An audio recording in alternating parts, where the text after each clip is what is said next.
ఆర్థిక అవసరాలు ఏముంటాయండి మామూలుగా?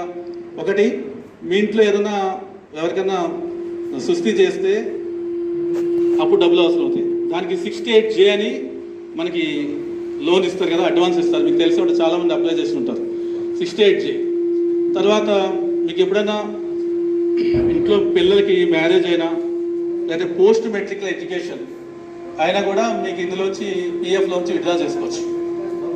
నెక్స్ట్, మీరు ఎప్పుడైనా ఇల్లు కట్టుకోవాలన్నా, ఒక సైట్ కొనుక్కోవాలన్నా దీని ద్వారా మేనేజ్ చేసుకోవచ్చు.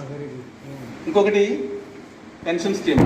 పెన్షన్ స్కీమ్ వచ్చేసి 10 సంవత్సరాలు మనకి సర్వీస్ ఉంటే మీకు పెన్షన్ అనేది ఎలిజిబిలిటీ వస్తుంది. సో ఇక్కడ మినిమం 10 years. ఇక్కడ 3 ఏళ్ళు చేశారు, వేరే చోట 5 ఏళ్ళు చేశారు, వేరే చోట 10 ఏళ్ళు చేశారు.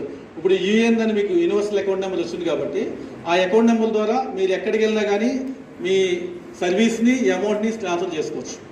ఇది పెన్షన్ స్కీమ్.